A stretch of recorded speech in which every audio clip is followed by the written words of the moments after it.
15 hombres aparecieron muertos en Oaxaca en menos de un mes. Todos pertenecían a la misma célula armada que controlaba los caminos entre Etla y Monte Albán, hombres acostumbrados a intimidar, a cobrar plaza, a desaparecer a quien estorbara. Cayeron uno tras otro, en casas distintas, en barrios distintos, a horas distintas, como si una sombra los hubiese marcado, como si un mismo pulso silencioso los hubiera condenado. La policía no sabía qué pensar, no había balas, no había señales de tortura, no había nada que encajara con las luchas entre grupos criminales. Era como si la muerte hubiera pasado de puntillas por cada cuarto, dejando cuerpos rígidos y ojos abiertos que no entendieron qué los había alcanzado. Cuando finalmente cruzaron información, cuando las autopsias coincidieron en patrones que ningún médico quiso asumir, apareció un dato que nadie esperaba. La responsable no era un cártel rival, ni un grupo de autodefensas, ni un sicario experimentado.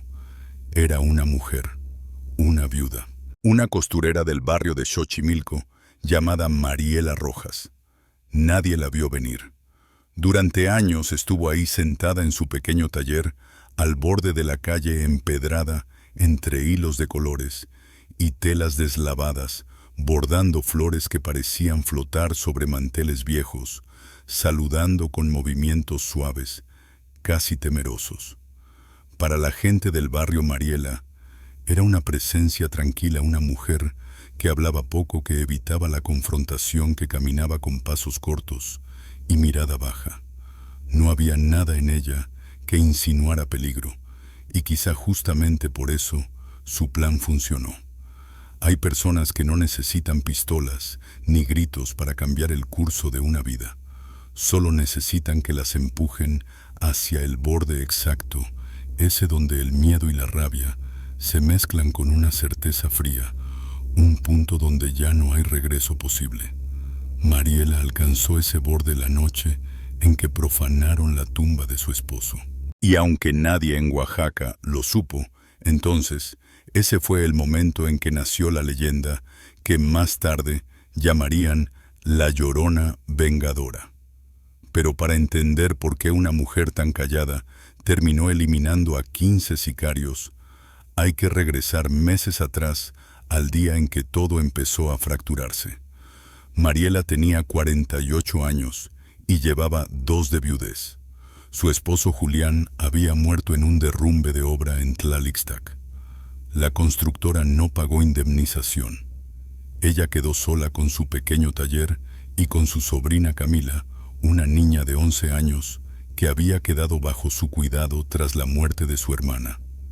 La vida nunca había sido fácil, pero Mariela mantenía un ritmo constante: abrir el taller, coser, hasta que la espalda ardiera, preparar frijoles por la noche, cuidar a Camila con paciencia. Era una rutina dura pero estable. Eso cambió cuando la célula de sicarios que manejaba el barrio decidió aumentar las cuotas. Al principio pedían poco, luego un poco más. Mariela pagaba sin discutir, porque sabía lo que pasaba con quienes se negaban: negocios quemados, desapariciones rápidas, vidas arruinadas sin una explicación. Ella entregaba el sobre los lunes y los jueves, siempre puntual, siempre temblando un poco. Hasta que un día llegaron borrachos al panteón municipal. Era la víspera del aniversario luctuoso de Julián, y Mariela había dejado flores horas antes. Cuando regresó al día siguiente, encontró la lápida manchada de mezcal, las veladoras rotas, la tierra removida, como si hubieran pisoteado el lugar mientras reían. Un vecino que lo vio todo le dijo que fueron los del camino, un grupo de sicarios jóvenes que buscaban diversión donde fuera, incluso entre muertos. Aquella noticia se clavó en el pecho de Mariela como un hierro al rojo vivo. No lloró, no gritó, simplemente quedó de pie inmóvil observando la tumba destruida bajo el sol blanco. Algo dentro de ella se agrietó, algo que llevaba años sostenido por hilos delgados, como los que usaba en su máquina de coser. Esa grieta abrió paso a una oscuridad silenciosa, una que no conocía límites. Esa noche, después de acostar a Camila Mariela, abrió una caja que no tocaba desde que su abuela murió. Dentro había un cuaderno antiguo, con páginas amarillas y letras torcidas que hablaban de plantas, remedios rituales y advertencias. Su abuela había sido curandera mixteca, conocedora de hierbas que podían curar o matar. De niña Mariela había aprendido a distinguir olores, texturas, raíces, pero nunca pensó que volvería a necesitar ese conocimiento. Hasta ahora. Mientras pasaba las páginas marcadas con símbolos, se detuvo en nombres que parecían susurrar desde la tierra: floripondio barbasco, toloache, hueso de diablo. Plantas que crecían en las laderas húmedas, que podían convertir un sorbo de agua en un golpe letal sin dejar rastros evidentes. Y en ese instante, en la penumbra de su taller, Mariela entendió que si no actuaba, si no devolvía lo que le habían arrebatado, seguiría siendo una sombra más bajo el control de los mismos hombres que habían insultado la memoria de su esposo. Nadie imaginó que esa viuda silenciosa, con manos curtidas por la costura y mirada caída, estaba dando su primer paso hacia un camino del que no podría volver. Nadie imaginó que la costurera de Xochimilco estaba preparando la primera puntada de la historia que estremecería a todo Oaxaca. Para Mariela, los días siguientes fueron una mezcla de rutina forzada y pensamientos que no encontraba cómo acomodar. Cosía como siempre, saludaba a los vecinos, preparaba arroz para Camila, pero una corriente fría le recorría el pecho cada vez que pensaba en la tumba profanada. Era como si cada puntada que daba a las telas fuera un recordatorio más de lo que había perdido, de lo que le habían arrebatado, sin remordimiento alguno. Aunque intentaba mantener su vida normal, algo dentro de ella se había puesto en marcha, algo que no se detendría hasta que su dolor encontrara una salida. Los sicarios seguían rondando el barrio. Había 3 que siempre pasaban frente a su taller. El mono delgado y nervioso que reía como si tuviera vidrio en la garganta. El güero más joven, con una cadena gruesa y una actitud de superioridad que irritaba a cualquiera. Y Cobra, el líder del grupo, un hombre de mirada dura y cicatriz en el pómulo. A veces se detenían para pedir refrescos en la tiendita de enfrente, otras veces simplemente se recargaban en las motos fumando y vigilando a todos como si fueran dueños del lugar. Mariela los observaba desde la ventana entreabierta. No sabía aún cómo, pero sabía que algún día los vería caer. Las cuotas subieron una vez más. De 100 pesos pasaron a 200, luego a 500 y finalmente a 1000 por semana. Para Mariela, eso era asfixiante. Tenía que trabajar horas extra, remendar ropa hasta que las manos le temblaran, dormir menos para producir más. Aún así, no alcanzaba. Lo que no sabía era que ese ahogo económico no era lo más grave que estaba por enfrentar. Una tarde, mientras cerraba el taller, Camila llegó a casa llorando. Decía que un hombre la había seguido desde la escuela hasta la esquina del barrio. Describió al sujeto joven, tatuajes, botas negras, olor a mezcal. Mariela sintió como el corazón se le detenía un segundo cuando la niña mencionó un detalle, una cadena gruesa que brillaba bajo el sol. El güero, uno de los mismos que habían destrozado la tumba, el mismo que cada día la miraba con un tipo de desprecio que hacía arder la sangre. Camila no entendía quién era ese hombre, pero Mariela sí. Entendió que no solo habían profanado la memoria de Julián, también habían puesto sus ojos sucios sobre su sobrina. Ese fue el punto exacto donde el miedo de Mariela dejó de existir. Lo reemplazó otro sentimiento, uno más oscuro, profundo y frío, como la tierra húmeda del panteón. Ya no se trataba solo de justicia por su esposo. Ahora era supervivencia, protección, límite. Esa noche Mariela regresó al cuaderno viejo que guardaba los conocimientos de su abuela. Releyó las hojas con más atención. Entendió proporciones, tiempos de reacción, texturas que podían revelar una mezcla. Practicó en silencio, usando pequeñas cantidades de agua, miel y hierbas que recogió del cerro cercano. Sabía que no podía equivocarse. Un error podía significar la muerte de alguien inocente o revelar su plan antes de tiempo. Conforme profundizaba en las anotaciones, encontró advertencias escritas con una letra temblorosa, casi desesperada. Estas plantas no perdonan. No existe contraveneno. Solo deben usarse cuando el espíritu ya no teme al juicio. Mariela leyó aquellas palabras muchas veces sin parpadear. Después cerró el cuaderno con un suspiro largo. Ya no temía al juicio.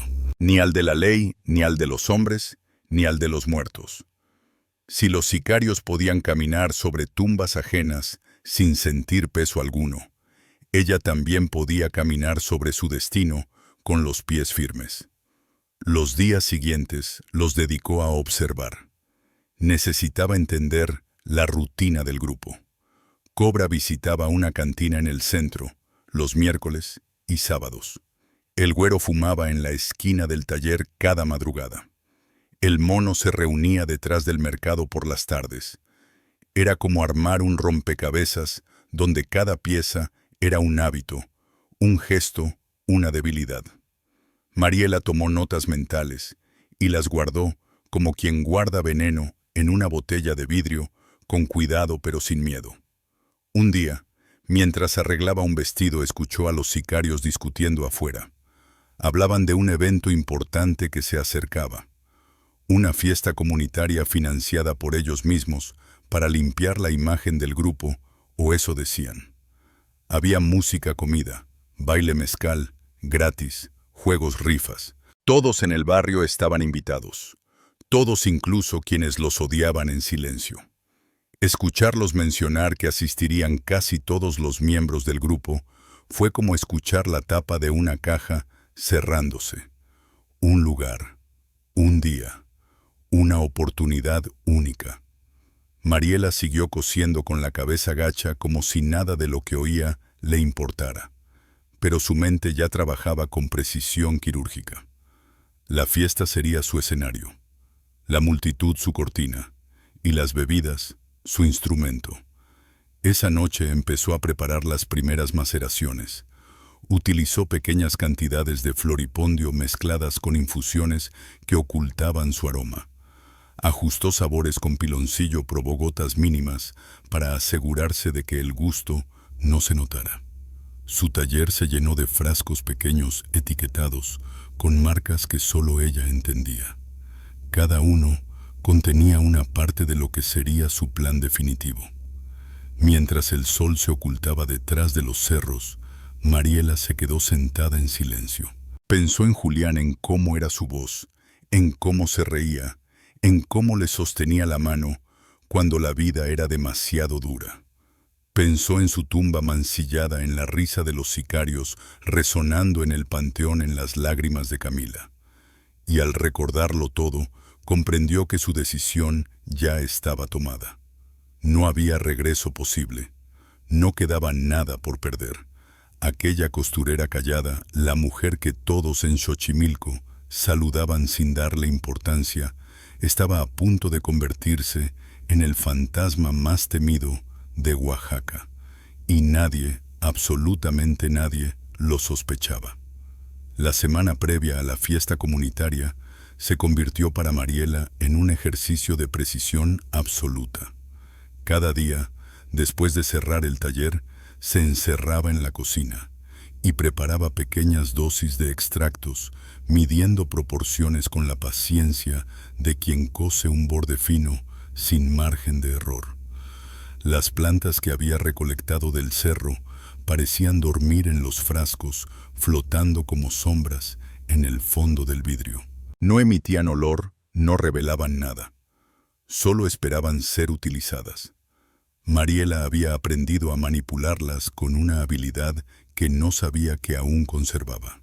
Recordaba a su abuela cortando raíces sobre una tabla de mezquite, explicándole que algunas plantas podían curar la fiebre, mientras que otras podían detener un corazón si se usaban de manera indebida.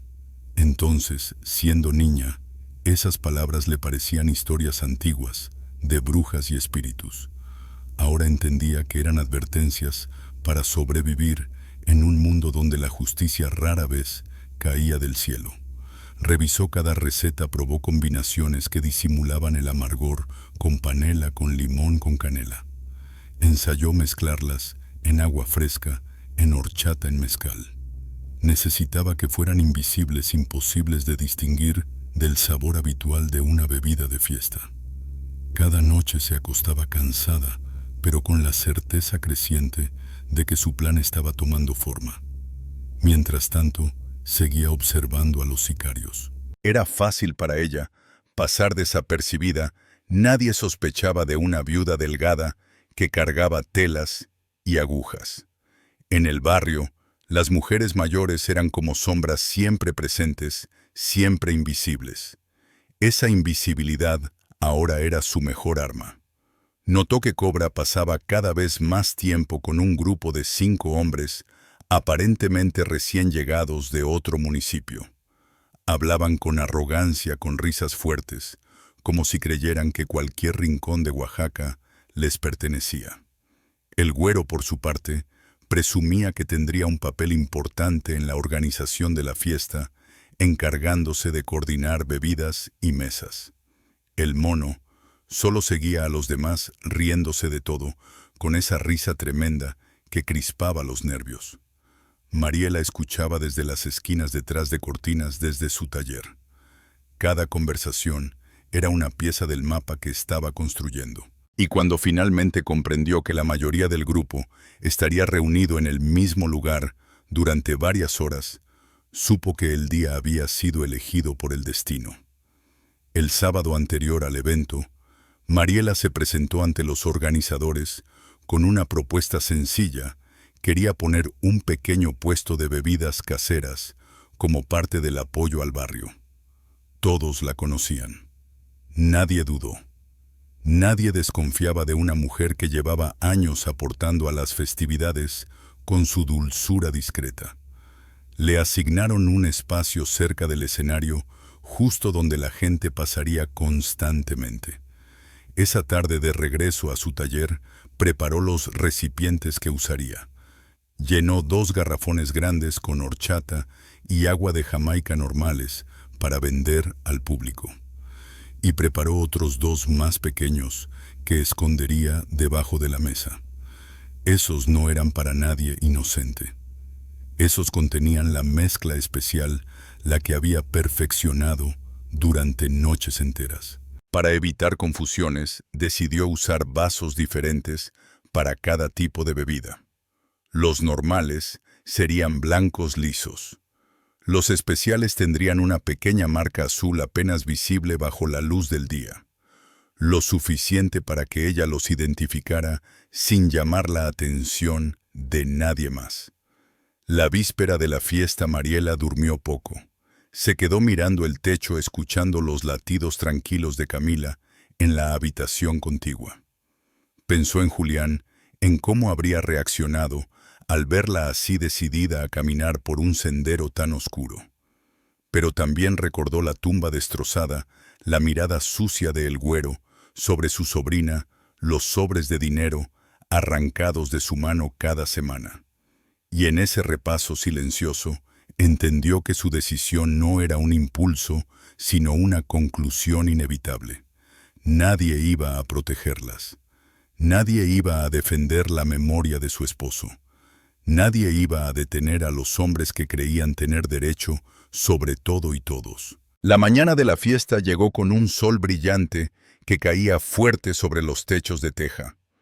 La plaza estaba llena desde temprano, Niños corriendo con globos, señoras, vendiendo tamales jóvenes, instalando bocinas. El aire olía a mezcal, barbacoa y tierra caliente. Mariela montó su puesto con calma, acomodando los vasos, los garrafones y los frascos escondidos debajo de un mantel sencillo. Cuando el grupo de sicarios llegó, las motos rugieron como advertencia. Eran muchos más de los que Mariela esperaba. Algunos llevaban camisetas negras, otros playeras deportivas. Se mezclaron con la gente, saludaron con palmadas pesadas en la espalda como si fueran héroes del barrio. Habían patrocinado la fiesta y querían ser vistos. Mariela los observaba sin mover un músculo más de lo necesario. Vio a el mono acercarse primero, sudado por la caminata. Pidió una horchata grande. Ella sonrió con naturalidad, tomó un vaso marcado y lo llenó con la mezcla especial. Sus manos no temblaron. Era como si toda su vida hubiese sido un entrenamiento para ese instante. El mono bebió con ansiedad, agradeció y se fue sin sospechar nada. Luego llegó el güero con su cadena gruesa, brillando bajo el sol. Ella le sirvió un vaso aún más cargado. Él ni siquiera la miró a los ojos. Las horas avanzaron y los sicarios siguieron viniendo por bebidas. Algunos pedían una, otros dos, algunos volvieron por tercera vez. Mariela mantuvo el ritmo escuchando risas, música y conversaciones sin prestarles más atención de la necesaria. Todo parecía normal. Nadie imaginaba que cada trago que se llevaban a la boca era un paso más hacia el final. Al caer la tarde, Mariela miró hacia el cielo y supo que el curso de sus vidas, la de ella, la de Camila, la de todo el barrio, ya había cambiado para siempre. Lo que había comenzado con hilos y telas, ahora seguía su propio tejido, uno que se cerraba en silencio alrededor de los hombres que habían creído que nunca enfrentarían consecuencias. Y la viuda vengadora ya no era solo una idea, era un hecho. Para cuando la música alcanzó su punto más alto y las parejas comenzaron a bailar en medio de la plaza, Mariela ya había servido bebidas especiales a 13 de los sicarios. Algunos habían tomado una sola, otros habían vuelto con vasos vacíos para pedir más. A ninguno le pasó por la mente que aquella viuda silenciosa, la costurera humilde, que muchas veces ignoraron o humillaron, estaba sosteniendo su destino con la misma precisión con la que sostenía una aguja. El sol descendía lentamente pintando el cielo de un naranja intenso que hacía arder el aire. La gente seguía disfrutando la fiesta, comiendo, riendo, brindando. Nadie prestaba atención a pequeños detalles, un sicario que empezaba a sudar más de lo normal, otro que se llevaba la mano al estómago, uno que se apartaba de la multitud para tomar aire. Todo parecía explicable. Era Oaxaca, era calor, era mezcal, nadie sospechaba nada. Mariela observaba desde su puesto, moviéndose con calma, limpiando vasos, acomodando hielos, respondiendo con sonrisas cortas a quienes le agradecían la bebida. Parecía cansada como cualquier vendedora que había pasado el día entero de pie. Su respiración, sin embargo, estaba perfectamente controlada, su mente afilada como una aguja recién cambiada. Cerca de las 6, Cobra se acercó. No lo había visto en toda la tarde. Caminaba acompañado de 2 hombres más, ambos desconocidos para Mariela. Tenía los ojos entrecerrados como analizando el ambiente, como si algo no terminara de encajar en su mente. Pedía un agua de Jamaica. Mariela lo miró de reojo, con la calma forzada de quien ha ensayado esa mirada toda una vida. Preparó el vaso sin pausa, sin prisa. Pero cuando fue a tomar uno de los especiales, notó el detalle que había pasado desapercibido. Cobra no estaba solo. Si usaba el vaso equivocado, si cualquiera de los 2 hombres inocentes lo tomaba por error, todo se arruinaría. Deslizó la mano hacia los vasos blancos, los normales, y llenó uno para Cobra. Lo entregó con una sonrisa pequeña. Él bebió sin sospechar. Ella sabía que ese hombre volvería más tarde, como lo hacían todos. Tenía que esperar. Tenía que ser precisa. No podía dejar que el plan se desmoronara por un error de cálculo. Cuando cayó la noche y las luces de feria se encendieron, los primeros efectos ya habían comenzado. Lejos de la plaza, en casas cercanas, algunos sicarios empezaron a experimentar mareos, confusión, dolores punzantes que parecían nacer detrás de los ojos. Uno se desplomó en el baño de la cantina. Otro cayó sobre su cama incapaz de pedir ayuda. Otro simplemente dejó caer el vaso de mezcal mientras sus manos temblaban sin control. Ninguno relacionó el malestar con las bebidas de Mariela. Su mente buscó excusas más obvias: insolación, deshidratación, mala comida, exceso de alcohol. En la plaza, Mariela recogía su puesto con movimientos lentos. Guardaba los vasos, doblaba el mantel, escondía los frascos vacíos en una bolsa negra. Todo el mundo seguía celebrando, ajenos al desastre que ya comenzaba a expandirse como una sombra gruesa sobre las calles estrechas del barrio. Los sicarios empezaron a retirarse uno por uno, algunos tambaleándose, otros riéndose, como si el mundo girara más rápido de lo normal. Cobra fue uno de los últimos en irse. Esta vez sí se acercó solo, sudando más de lo habitual.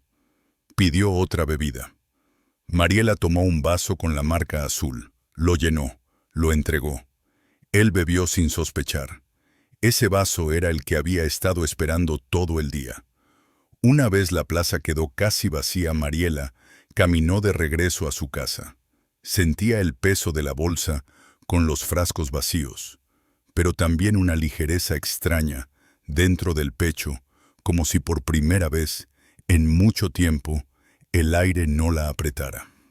La calle olía a mezcal derramado y a polvo caliente. Los faroles lanzaban sombras largas sobre las paredes de adobe.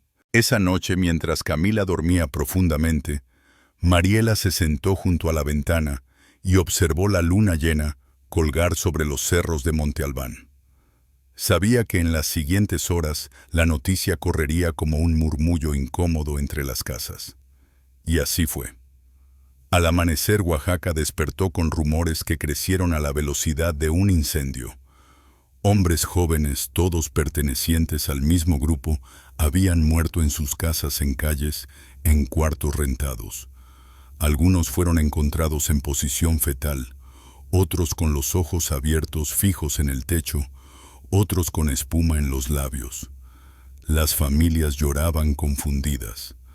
Los médicos no entendían nada. Los policías escribían reportes apresurados sin poder enlazar un patrón claro.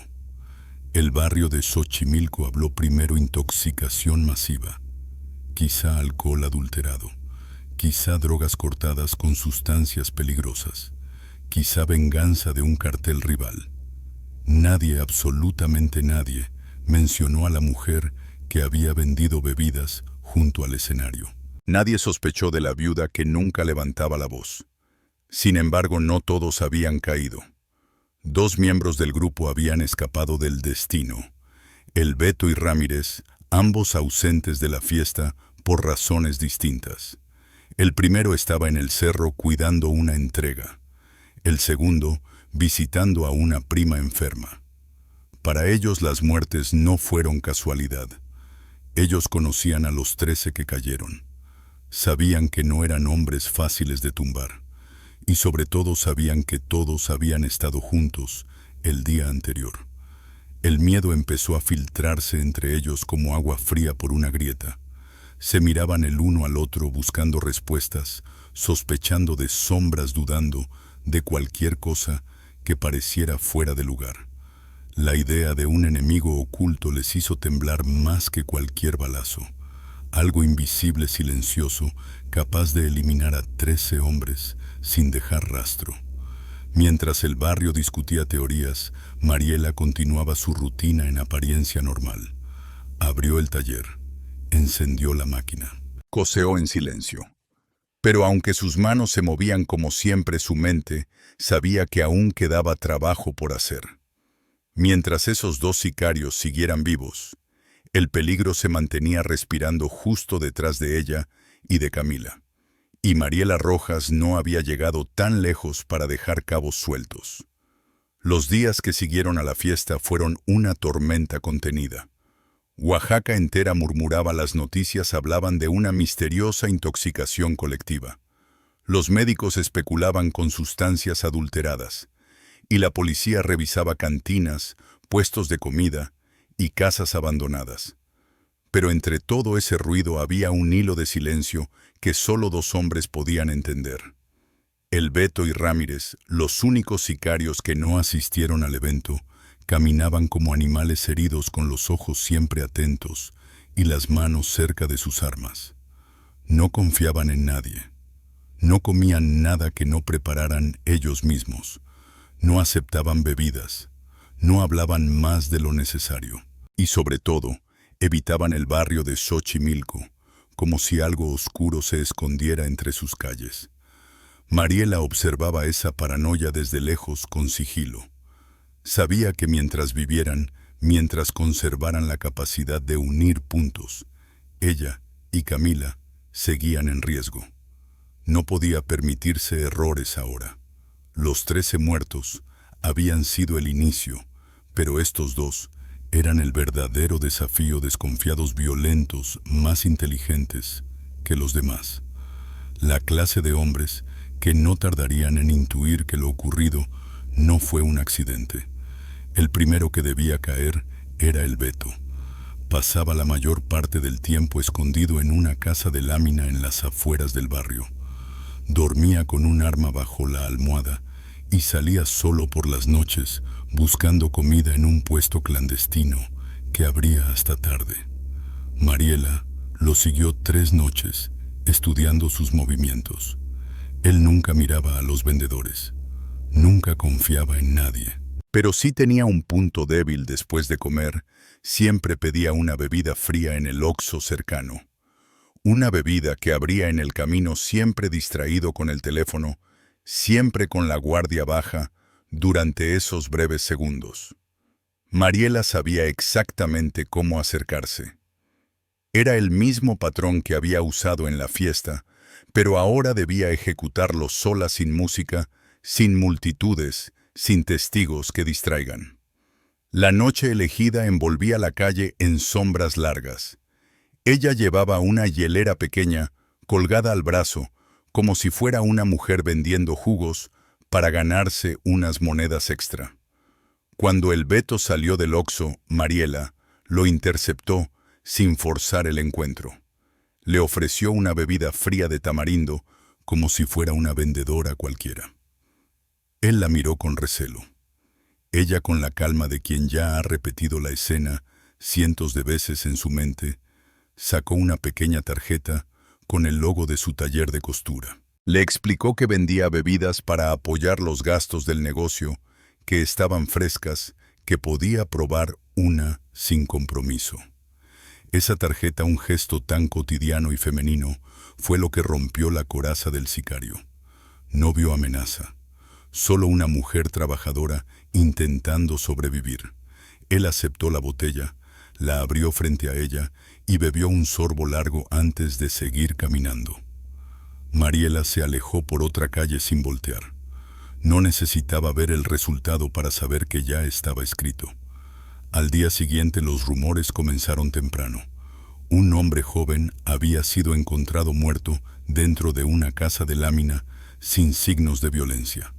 Mariela siguió cosiendo mientras las vecinas comentaban el chisme. Mantuvo una expresión neutra, casi aburrida. Por dentro, sin embargo, sabía que solo quedaba uno. Y ese último sería el más difícil. Ramírez no se fiaba de nadie. Nunca caminaba solo.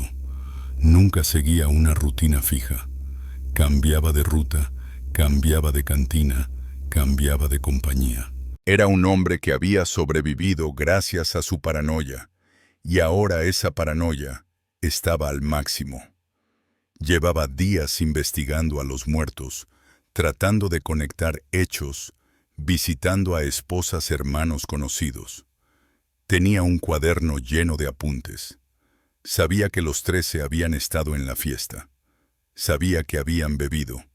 Y sabía que la bebida era lo único que compartieron aquel día.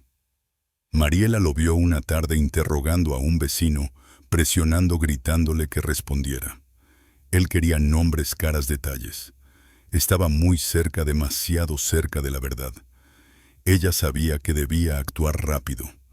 Lo siguió durante horas escondida entre sombras, entre puestos de comida, entre grupos de gente. Observó cada gesto, cada desvío. Vio cómo rechazaba vasos, platos, botellas, cualquier cosa que pareciera mínimamente sospechosa. Jamás aceptaría una bebida de una desconocida. No caería en una trampa simple. Mariela necesitaba otra estrategia. Recordó entonces algo que su abuela repetía cuando hablaba de plantas peligrosas. No todo veneno se bebe. Algunos se respiran, otros se absorben. El cuerpo es más vulnerable de lo que imaginas. Esa idea se clavó como un dardo. Mariela pasó días preparando una mezcla distinta, una más concentrada, capaz de causar efectos inmediatos si entraba en contacto con mucosas. No era bebida, no era comida. Era una esencia pura, casi transparente, que debía aplicarse de forma directa. Un riesgo enorme, una maniobra sin espacio para errores. Tras seguir a Ramírez varios días más, encontró su única oportunidad. Él asistía a un gimnasio pequeño en una zona pobre de la ciudad. Iba siempre a la misma hora. Entraba solo. Sus hombres lo esperaban fuera. Era el único momento en el que no estaba rodeado. Mariela se presentó afuera del gimnasio con su hielera, fingiendo vender aguas para los deportistas. Lo esperó con paciencia. Observó la puerta como si fuera un depredador observando una madriguera. Cuando Ramírez salió sudoroso, cansado, con los músculos tensos, ella se acercó con una sonrisa tímida y un vaso lleno de agua con electrolitos. Él no cayó, no bebió. La miró fijamente, la reconoció. Mariela lo supo en ese instante. Había sido imprudente. Sus ojos, los de él, se entreabrieron con un brillo de alerta. No dijo nada, pero su expresión lo dijo todo. Había visto a la costurera en la fiesta. Ella, la mujer de los jugos. Mariela dio media vuelta y se alejó con paso firme, sin apresurarse, pero sabiendo que ya era demasiado tarde. Ramírez hablaría, buscaría más, encontraría conexiones, y si llegaba a su casa, si llegaba a Camila, todo estaría perdido. No podía esperar a que él actuara primero. Esa misma tarde Mariela tomó la decisión que sabía que la pondría al borde del abismo. No sería en una fiesta, ni en una calle concurrida, ni con un vaso discreto. Esta vez tendría que entrar directamente en la guarida del lobo. Con la mezcla pura escondida en un frasco pequeño dentro de su delantal, caminó hacia la casa donde Ramírez se refugiaba desde hacía días. Una casa vigilada, peligrosa, rodeada de hombres armados. Una casa donde nadie la dejaría pasar, a menos que usara la mentira adecuada. Mariela respiró hondo, llamó a la puerta y preparó el rostro más convincente de su vida. Lo que estaba a punto de hacer no era solo arriesgado, era una sentencia. La casa donde Ramírez se escondía se levantaba al final de una calle sin salida, construida con bloques grises y techos improvisados. Desde fuera parecía un sitio cualquiera, en un barrio polvoriento, pero la presencia de 2 hombres armados en la entrada y una camioneta negra estacionada enfrente revelaban que no era un lugar común. Mariela se acercó con pasos medidos, sin mirar demasiado a los guardias, sabiendo que la clave era aparentar ausencia de peligro. Las mujeres mayores en Oaxaca nunca eran vistas como amenazas, y ese prejuicio tan arraigado y tan útil le abría una puerta que ninguna pistola podría abrir. Uno de los hombres la detuvo con un gesto brusco. «¿Qué quiere?», gruñó, mirándola de arriba abajo. Mariela levantó la hielera con una sonrisa tímida, idéntica a la que había usado cientos de veces para vender sus bebidas en fiestas patronales. «Traigo una entrega joven. Me dijeron que aquí pidieron esto». El guardia frunció el ceño. Miró la hielera, miró a Mariela, dudó. Ella sabía que debía mantener la calma.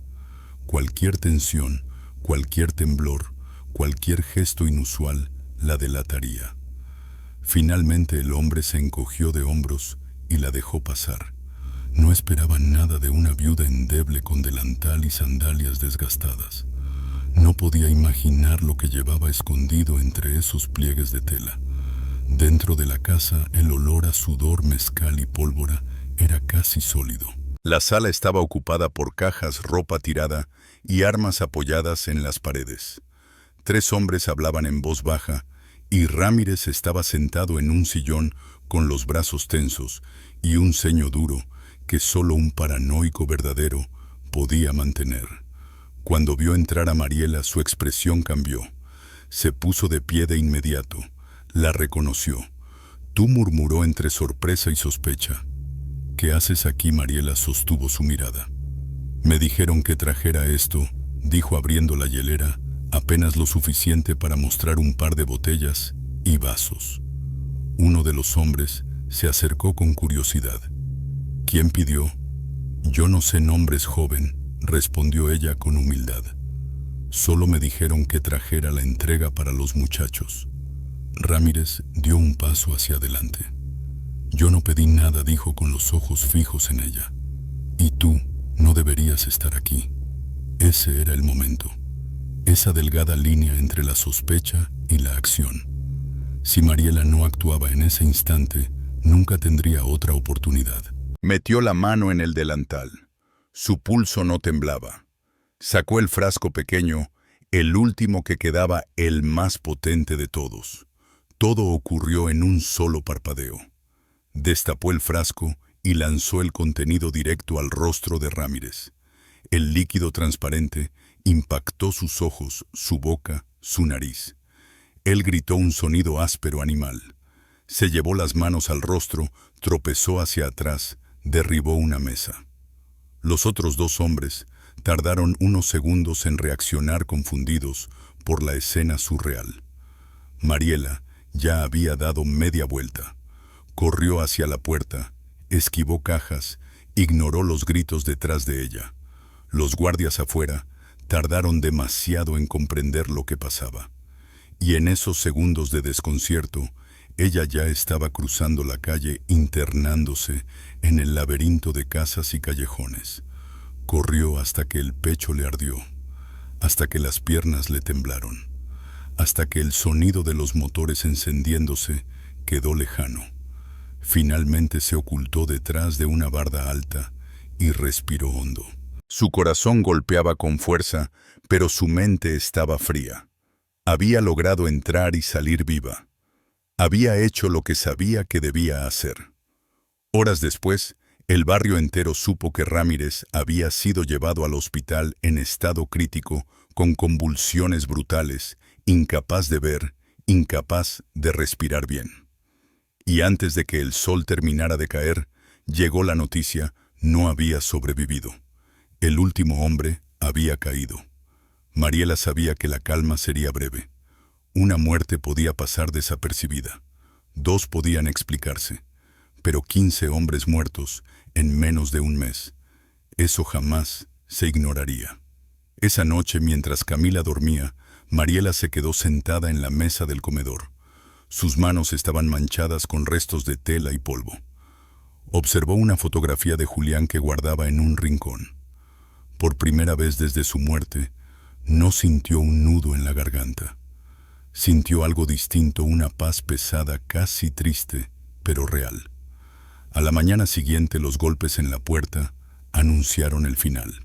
No tocaron suavemente, no preguntaron. Entraron con armas, con botas pisando fuerte, con órdenes gritadas que resonaban por toda la casa. Mariela estaba en la cocina preparando café como cualquier otro día. Levantó las manos antes de que se lo pidieran. Era inútil resistir. Había caminado demasiado lejos para pretender inocencia ahora. El detective Ramírez Salgado, un hombre de rostro severo, pero mirada cansada, fue quien la esposó. ¿Tiene algo que decir?, preguntó, mientras los demás revisaban la casa. Mariela bajó la mirada. Solo hice lo que tenía que hacer. En la estación la interrogaron durante horas. Ella no lloró, no negó, no se contradijo. Contó todo desde el principio: la tumba, profanada la fiesta, los frascos. El Beto Ramírez. Sus palabras eran sencillas, directas, sin adornos. Como si relatara una historia que no le perteneciera del todo. ¿Por qué lo hizo?, insistió un oficial. Mariela lo pensó un instante antes de responder. Porque si no lo hacía, ellos iban a destruir lo que quedaba de mi familia. Lo hicieron una vez con mi esposo. No se los iba a permitir otra vez. No pidió abogado. No pidió clemencia. No pidió nada. Sabía que el camino había terminado. O quizá que el resto del camino se recorrería entre paredes de cemento y vigilancia constante. Pero dentro de ella, algo ya estaba resuelto. Camila la visitó una semana después. Entró llorando, abrazándola con fuerza.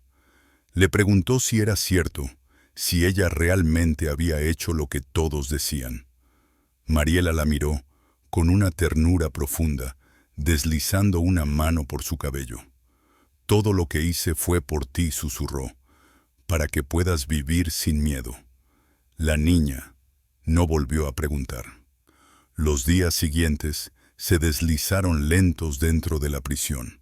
Las otras reclusas escucharon su historia.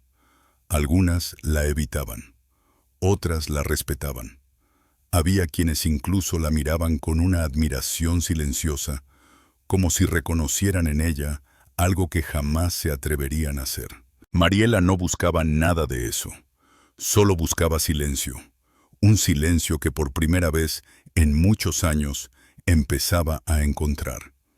La rutina de la prisión se convirtió en el nuevo compás de los días de Mariela. El sonido metálico de las puertas, cerrándose, las voces lejanas, rebotando en los pasillos, los pasos de las custodias, marcando el ritmo del encierro. Todo se repetía con una monotonía que habría destrozado a muchas mujeres. Pero para ella, esa repetición era casi un alivio. Después de años viviendo con miedo, con sobresaltos nocturnos, con la amenaza constante respirándole en la nuca, el silencio estructurado de la cárcel le ofrecía un tipo extraño de descanso. Las internas la observaban desde el primer día. Algunas con curiosidad, otras con recelo, otras con respeto. Su historia había corrido por las celdas mucho antes de que ella pusiera un pie en aquel lugar gris. Todas sabían quién era la viuda que había eliminado a 15 hombres sin disparar una sola bala. La mujer que había hecho caer a un grupo que nadie se atrevía a enfrentar. La costurera que se volvió sombra. Sus compañeras se acercaban con cautela preguntando en voz baja si era verdad lo que contaban. Mariela nunca lo confirmó ni lo negó. Simplemente mantenía la cabeza baja, cosiendo durante horas en el taller de uniformes, dejando que las agujas hablen por ella. Con el tiempo las demás entendieron que no buscaba notoriedad ni quería ganar territorio. Solo deseaba que la dejaran en paz. Y esa paz, sorprendentemente, se la concedieron. Dentro de su celda, Mariela acomodó algunas pocas pertenencias. Una foto de Julián enmarcada en cartón, un rosario gastado, un cuaderno, donde a veces anotaba pensamientos cortos que nunca compartía con nadie. Le habían ofrecido ayuda psicológica, pero ella la rechazó. No porque creyera estar bien, sino porque sabía que ninguna terapia podría cambiar lo que había hecho ni lo que había sentido en el momento de hacerlo. Su historia ya no necesitaba explicación. Había seguido un camino trazado por el dolor, por la injusticia, por el instinto más primitivo, proteger lo que se ama cuando nadie más lo hará. Camila la visitó un par de veces al mes. La niña siempre llegaba con los ojos brillantes, con los cuadernos escolares bajo el brazo, hablando de tareas de concursos de amigos nuevos. Mariela escuchaba atenta como si cada palabra fuera un hilito de luz que se colaba entre las paredes grises. No hablaban del pasado. No hablaban de los hombres muertos, ni de la noche en que la policía derribó la puerta. Solo conversaban sobre el presente, sobre si Camila comía bien, si estaba estudiando, si tenía todo lo que necesitaba. Cada visita terminaba en un abrazo largo silencioso, donde ninguna de las dos quería ser la primera en soltar. A veces, cuando la prisión quedaba en completo silencio, Mariela despertaba en mitad de la noche. No por pesadillas, sino por un sonido que solo ella parecía escuchar. Un murmullo suave, como el aire deslizándose entre los árboles de Monte Albán. Un susurro que le recordaba al viento del panteón donde descansaba Julián. Se quedaba inmóvil, mirando la oscuridad, permitiendo que ese murmullo la envolviera. No era miedo, no era culpa, era compañía. Como si alguien en algún lugar le estuviera diciendo que todo había terminado, que ya no tenía que correr ni esconderse. El tiempo avanzó dentro de la prisión con pasos lentos. Los meses se convirtieron en años. Mariela cumplió 55 detrás de las rejas. Sus manos seguían firmes para la costura, pero su espalda ya no resistía largas horas sentada. Algunas canas empezaron a aparecer, y aunque las internas insistían en teñírselas, ella prefería dejarlas ahí como si fueran recordatorios silenciosos del camino recorrido. De vez en cuando, nuevas reclusas llegaban al penal, con historias de violencia, de pérdida, de abusos. Algunas habían sido víctimas, otras victimarias, la mayoría ambas cosas. Cuando se enteraban de quién era Mariela, la buscaban para pedir consejo o para llorar, o simplemente para sentarse a su lado mientras cosía. Ella nunca hablaba demasiado. Su presencia bastaba. Su historia hablaba por ella, aunque nadie se atreviera a pronunciarla en voz alta. Las custodias también la trataban de forma distinta. Sabían que no era una criminal común, que no era impulsiva ni peligrosa. La llamaban Doña Mariela, con un respeto casi involuntario. Algunas incluso le confiaban pequeños encargos: arreglar un uniforme roto, bordar una letra, coser un botón. Ella aceptaba sin preguntar. La costura era lo único que mantenía sus manos ocupadas, lo único que le daba ritmo a los días interminables. Fuera de la prisión, las historias sobre la viuda vengadora crecieron como leyendas urbanas. Algunos decían que actuó por justicia divina, otros que un espíritu antiguo la guió, otros que era una especie de la Llorona moderna, que protegía a las mujeres y castigaba a los hombres violentos. Mariela nunca escuchó estas versiones, pero si las hubiera oído probablemente habría sonreído con esa leve tristeza que siempre cargaba en los ojos. Ella sabía la verdad sencilla, dura, sin adornos. Actuó porque no tenía otra opción. Actuó porque el mundo había desgarrado lo que más amaba. Una tarde, mientras arreglaba el borde de una sábana en el taller, una custodia entró para avisarle que tenía correspondencia. Era una carta de Camila. En el sobre había un dibujo hecho con lápices de colores, una silueta de dos personas tomadas de la mano. Camila había crecido, ya era casi adolescente, pero seguía dibujando igual que antes. Mariela pasó los dedos sobre la imagen como si pudiera sentir la presencia de la niña a través del papel. Esa noche se sentó en su litera, encendió la débil luz amarilla y volvió a mirar el dibujo. Pensó en Julián, pensó en Camila, pensó en todo lo que había perdido y en lo poco que había ganado. Pero por primera vez en mucho tiempo no sintió dolor, sintió certeza. En el silencio profundo de la madrugada, mientras las sombras se estiraban sobre el suelo de cemento, Mariela cerró los ojos.